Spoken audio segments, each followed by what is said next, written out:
Hi, and welcome to the Haverhill Journal, where we give you a quick look each week at what's going on in our city. I'm Lindsay Paris, and this week we're getting into the heart of summer by visiting the hottest local beaches and heading up to HHS to see how they're paying tribute to the city's greatest sports stars. But first, the hugely popular Haverhill Farmers Market is enjoying one of its most successful seasons ever this year, with over 20 vendors and hundreds of customers each Saturday. What's the secret to their success? The Journal took a trip to the market to find out. A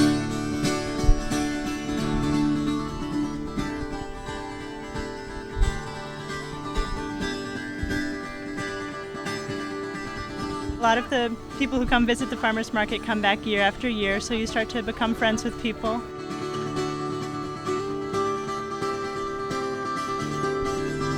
Oh, I love it here. It's a really good market.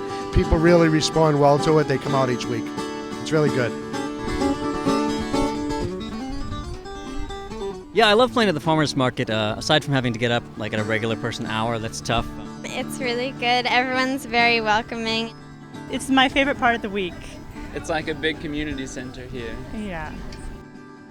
The farmers market has been going on since 1978 with Wally's farm, and 6 years ago it was down to 2 vendors. My wife and I and some other volunteers got together and decided we want to make a big farmers market in Haverhill. So over the years, we've been doing it 6 years now. It's now to a point where we have 25 vendors. We've got everything from farms, cheese, meats, bakers, everything you can think of we have here. Donnie and I are the co-managers of the farmers market. This is our second year, Donnie's third year. Yeah. And we help to help the vendors get set up, and we help to oversee the market, make sure there's no problems. Make sure everyone follows the rules. Yeah. And just generally help people out and make sure things go smoothly. We have live music. We have a kids tent that kids can come and play while they're here, while their parents come to shop, which is nice. I think people are realizing now that it tastes so much better when you grow it at home, or from the local farmers. And it's like an education here. Just even today, we've had 2 instances where we have a New England mushroom is here. People are not sure how mushrooms grow, so they actually educate people how they do it.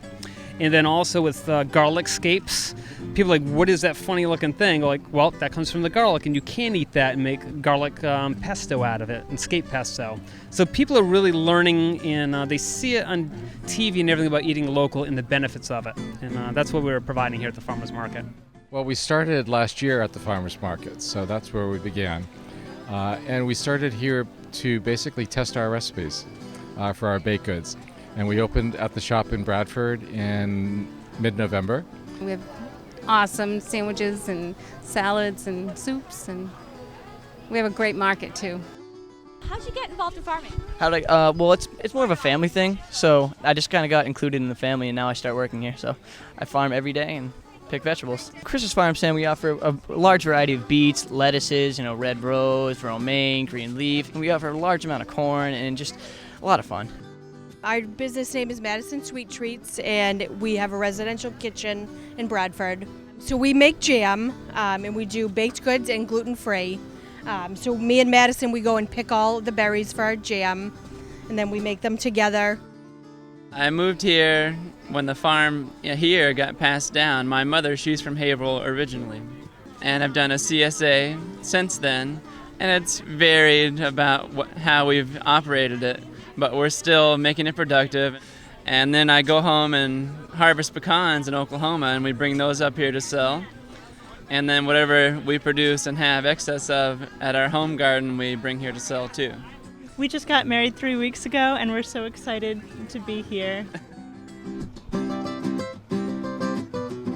People put arugula and corn and like nuts and berries and money in our guitar case, which is not common to other gigs that we do, surprisingly. So that's fun. As a duo, we'll really play anywhere, and we mean that. From big rock clubs, we played at the Paradise and Tupelo Music Hall and stuff like that, and then we'll end up playing at farmers markets, as it turns out. Yeah, all kinds of places, really. Yeah, your house if you're not lucky. It's nice because we can just play and people just walk around. It's not like they're sitting there looking at our fingers and all that kind of stuff, so it's kind of nice. Willow Spring Vineyards, we're right in Haverhill. It's family run.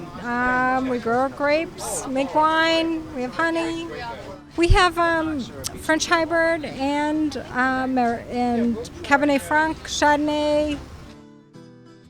It's a social event. Every week we get to see friends and some family, and everyone just gets caught up on things. This is a great market. I've done markets in New Hampshire. I've gone as far south as Salem and Swampscott. There's really great people here, and I get regular customers every week. And I've been selling to some of the same people for all the 6 or so years that I've been doing this. It's just such a great idea. It's a nice community, come down and meet your neighbors, and, it's nice. I love it.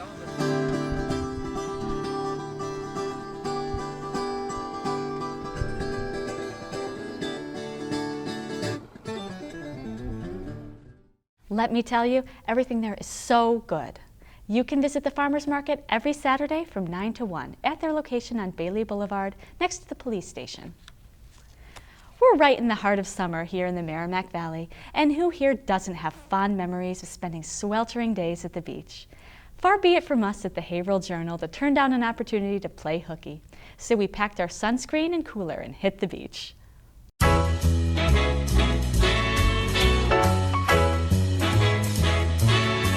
Somewhere beyond the sea, somewhere waiting for me, my lover stands on golden sun and watching the ships that go sailing. When it comes to finding the best local beach scene, there are two beaches that come to mind, Salisbury and Hampton. So we hit the streets to find out what you think is the best beach around. I prefer Salisbury all day. Fishing, the people, everything about it. It's just getting, I don't know, I like it better. Salisbury. What do you like about Salisbury? The pizza and mostly the beach, the water. You get to go swimming and Christie's, so. Salisbury. Salisbury. Salisbury. Salisbury. I prefer Salisbury. It's very nice. I love the sand in my toes, and it's just a nicer place. Less people, I think. Less of a crowd. One of the unique things about Salisbury Beach is that you can get German fries here, which you can't get anywhere else, right here at Happy's Fried Dough. German fries or French fries perfected. They're cut round and have ripples in them and have a very unique taste. I came up with German fries. A person down here had a French fry business, decided to put in fried dough, and I said, you put in dough, I'm going to put in fries, and he said, go ahead, you can have my overflow. So I put in German fries. He's gone, I'm still here. Oh, it's so good. Oh. So we came here to Salisbury Beach, we saw the strip, we talked to some people here on the beach, and now we're going to head down to Hampton Beach, right down the road. Beyond the sea, somewhere waiting for me, my lover stands on golden sun and watching the ships that go sailing. Part 2 of our Great Beach Showdown brings us here to the fabled Hampton Beach. We're going to hit the sands, hit the boardwalk, and see why people are here instead of down in Salisbury. So what do you prefer, Hampton Beach or Salisbury? Hampton. Definitely Hampton, yeah, for sure. Hampton by far. The people are better atmosphere, and people are more friendly, I think. Gotta go with Hampton. Hampton. We love Hampton Beach! There's tons of people, and it's just a fun place to be. I feel like it's a more happy atmosphere with so many more people, and it's just you meet people. I don't even know them over there, but we just made friends, so everyone's friendly. My heart will lead me there, soon we'll meet. Hampton Beach is awesome because of the casino ballroom. I saw Huey Lewis in the news here when I was in college, and it was awesome. That was just 2 years ago.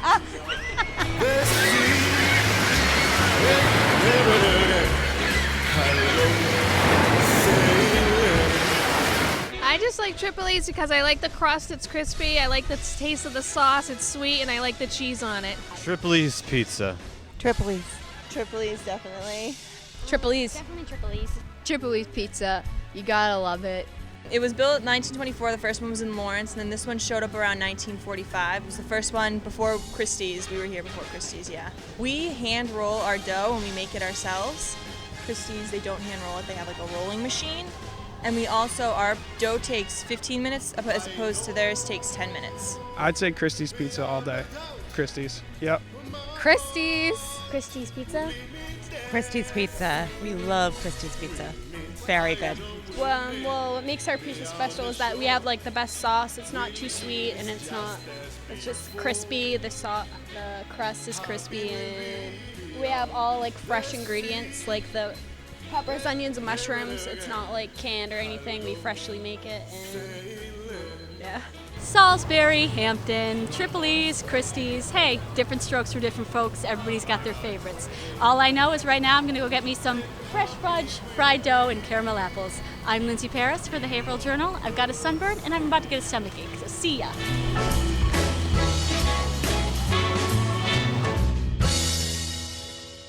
Good times. If that story doesn't want to make you get down to the beach, I don't know what would. Haverhill High has got an incredible roster of sports stars, past and present, and school faculty E. Philip Brown, Jules Kahn, and Tom O'Brien are working, with the help of students, to bring back a way to pay tribute to these athletic achievers and to make future school sports programs more affordable at the same time. I came up with the interest in the Haverhill Sports Hall of Fame because I put together a trivia book about Haverhill a couple years ago with my History of Haverhill class, and I had a hard time getting information about sports trivia. I couldn't understand why it was so difficult. And in my travels, I heard about this Haverhill Sports Hall of Fame and looked more into it. The Haverhill Sports Hall of Fame started in 1980. It was sponsored by the Community Events Committee, and they inducted in the first class, I believe, 10 athletes and a team. And then they met for the next 2 years. So from 1980 to 1982, they inducted about 30 Hall of Fame members and 3 teams. Tom O'Brien, the Haverhill School's athletic director, and I were discussing this Haverhill Sports Hall of Fame and putting a book together as a fundraiser and everything. And he's had some experience with putting Hall of Fame, local Hall of Fames together, Sports Hall of Fames in other communities. When he approached me, I said, well, it's great because we're thinking about starting a Hall of Fame anyway, or starting it back up. We'd certainly honor the people that are already in it and embrace them.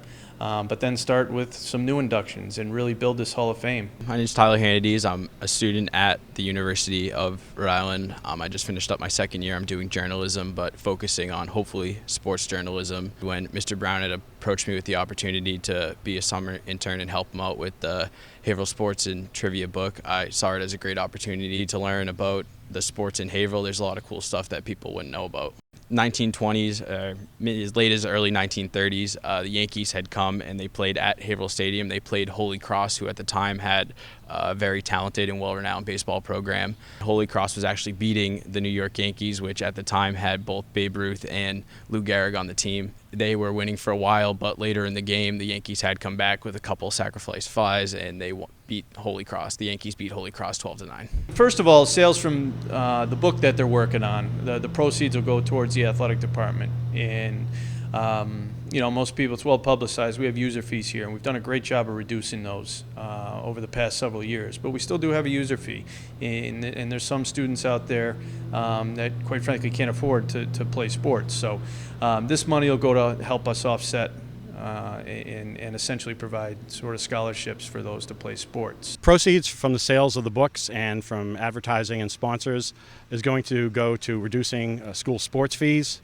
Hopefully we can eliminate them. If we have this as an annual fundraiser and other fundraising efforts, we can bring those fees down to 0. That's our goal, and I hope the community can support us. I played sports at Haverhill High for all 4 years that I was there, and you know, we had the sports fees were up close to $300 when I had started, and they started to work their way down in his goals to hopefully bring them to 0, which hopefully I can help him in doing so. And it's real important to honor the achievements of those. You know, we're quite an impressive tradition of sports here in the Haverhill community. So it's real important to honor those people, and it's also good for to build community in the city of Haverhill, and I think this annual event can do that. Visit the Haverhill Sports Hall of Fame and Trivia Book page on Facebook for more information, or contact the HHS Athletics Department at 978-374-5732.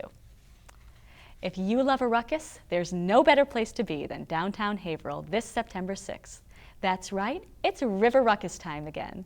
This year's Ruckus will feature the classic car show, pontoon boat rides, kayak rides, live music, and lots more.